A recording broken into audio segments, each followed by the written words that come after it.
আসসালামু আলাইকুম। কেমন আছেন সবাই? আমরা তো আলহামদুলিল্লাহ অনেক ভালো আছি। তো এখানে দেখুন আব্দুর রহমান কিন্তু চকলেট খাইতেছে। আর চকলেট তার এত পছন্দ যে এটা কিন্তু সে পুরাই খেতে পারে। নানু বাড়ি আসলে সে চকলেট খাবে। এই চকলেটটা পুরাই খেয়ে ফেলবে একাই।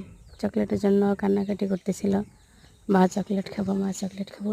আর এই চকলেটগুলো যেহেতু ফ্রিজে রাখতে হয়, তো ফ্রিজে ছিল বারবার যাই ফ্রিজটা আর কি খুইলা রাইখে চলে আসি। ডিপে ছিল যেহেতু, তো খুইলা রাইখে তো আর ডিপে যেহেতু বক্স আছে, বক্সের মধ্যে থেকে বের করতে পারে না।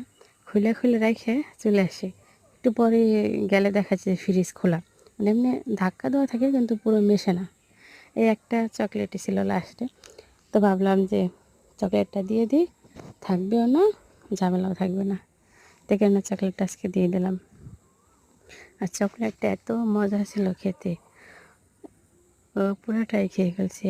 মিমকে শুধু মনে হয় 2 দিছে। আর আমি একটু চাইছিলাম কিন্তু আমাকে দেয় নাই। বলতেছে, "তুমি কি খাবা মা?" আমি বলছি, "হ্যাঁ।" কয়, "না, তুমি তো খাইতে চাও না।"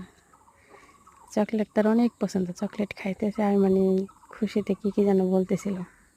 চকলেট খাই। তো সবাই ভালো থাকবেন, আল্লাহ হাফেজ। আর আমার বাবার জন্য সবাই দোয়া করবেন।